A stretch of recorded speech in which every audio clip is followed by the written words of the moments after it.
I know a lot of people want to know when the Joshua fight happened. This fight will happen. The big fight will happen. I promise you that. So the first piece of the puzzle was solved with ease at the weekend. Gentlemen, the time has come. Deontay Wilder breezing through his Californian opponent, with the stoppage coming just 2 minutes into the bout. Wilder hit Brazil so hard, they are feeling it in Brazil! And whilst most expected the Bronze Bomber knockout, few expected it to come so early or so emphatically. They say speed is power, but if you have power on top of speed, I don't know what to call my right hand anymore. Now as the hype continues, the pressure switches across the pond to a man unlikely to be fazed by the demolition job, nor by the demands to step up to the plate. Considered to be the biggest draw in boxing, Anthony Joshua hopes to keep his momentum going. And with his first step into American territory comes the opportunity to make some noise of his own.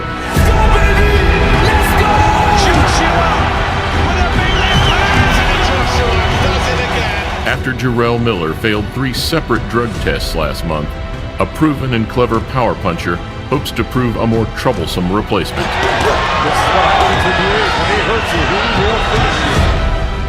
Andy Ruiz Jr., a game and ready opponent with a chance to become Mexico's first ever heavyweight champion. Anthony, don't underestimate this little fat boy. I'm coming for you. And a man who relishes the challenge of being the first man to beat the Brit.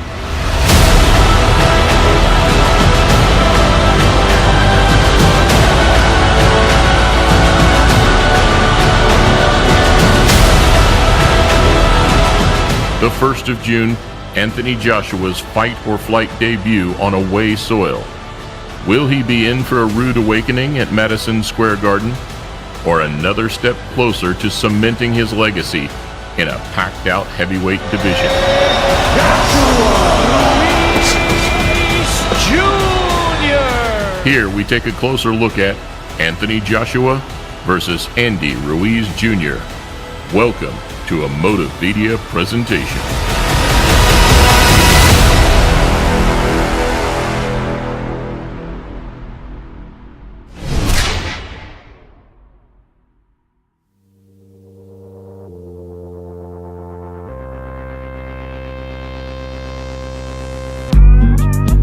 Nothing catches the attention like a rivalry or clash of nations.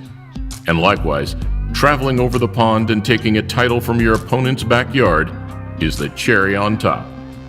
Nigel Benn, Ricky Hatton, and Lennox Lewis, some of the most high-profile Brits to go out to America to win a world title.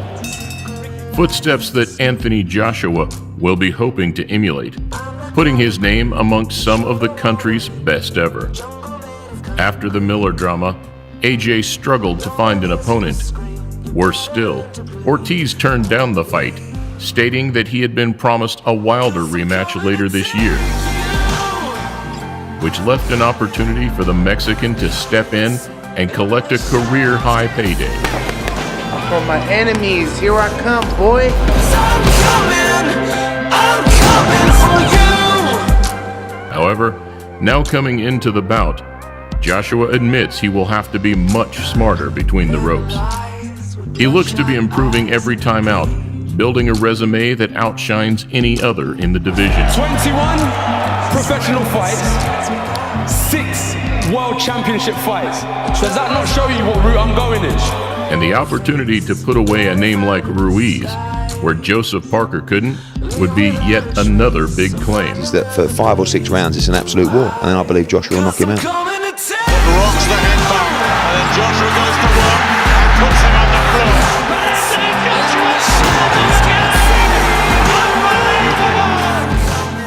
floor. Looking comfortable training out in Miami, Joshua looks in impeccable shape, as usual. Yeah, he's from a fighting background, Mexican.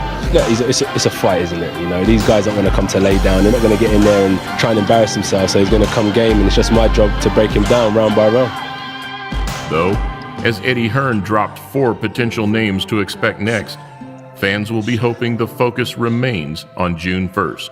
Fury, White, Pulev, and Usyk. None of which will matter, if Andy Ruiz pulls off the unthinkable. I'm coming for you.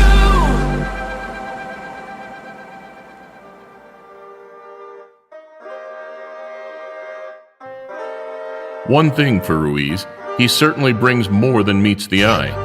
A big, fast, and accurate puncher with a good ring IQ and durability. Just one blemish on his professional record, which came as a decision loss to Joseph Parker back in 2016. A fight where he started out the aggressor before slowing in the mid-rounds. And whilst the final stats were surprisingly close, he was denied the decision on the night. Displaying a final 105-5 amateur record, it's clear that he's no pushover. Oh man, Andy, he's a special fighter. He can crack, he can box, he's got speed. He's just a complete fighter. He can go to the body extremely well, and he can take a punch. Now a professional for little over 10 years, the Mexican has had the opportunity of a lifetime. Andy's a good fighter. He can fight, yes. He doesn't look the part, but the thing is, don't underestimate him though. If you take him lightly, he will upset you. A chance to expand on his 32-1-0 resume, and to include the biggest name of them all. Badass. Andy Ruiz is a great dude.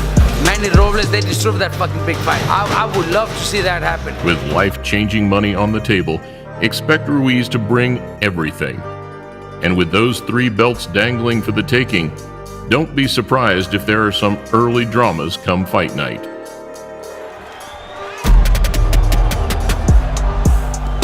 Just 5 miles down the road from where Wilder disposed of Brazil, the two will walk out into one of boxing's most historic venues. I'm big too. It doesn't really how big you are in this game, you know. So I'm a big fighter, combination fighter. So I'm here to win. And whilst Ruiz has fought at world level before, fighting Joshua is a totally different occasion. Whether he can perform on the biggest stage of them all is another question. This is how it's gonna be. Side by side, the physiques are an accurate display of just how different the two fighters are. Despite being separated by just a month in age, the two 29-year-olds vary in almost every other way. Ruiz, who has identical height-to-reach ratio, comes in with a major disadvantage size-wise. Just 6 foot 2 inches, whilst being large for someone of Mexican descent, still puts him 4 inches short of the brick.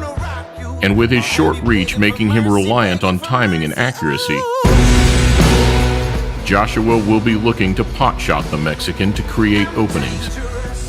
Ruiz Jr. has more out-and-out boxing experience, though is yet to break through at elite level, whereas Joshua has done more in less time and to a higher standard.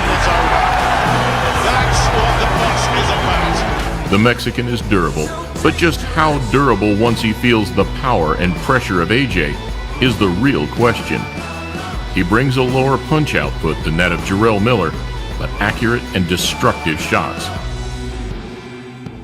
But in my eyes, I felt Anthony Joshua had the bigger flaws than Tyson Fury, than Wilder. So this is the reason why I was calling him out. You know what? I think that's a good fight. Andy has some heavy hands, so... Great, now we're going to see a great fight. I think Andy Ruiz has a real shot, a puncher's shot. He's a great fighter, he can move. If it goes the way I'm thinking it does, Andy Ruiz gets an early round stoppage because he's going to come out guns blazing. That's what he does. He's a bad, bad man.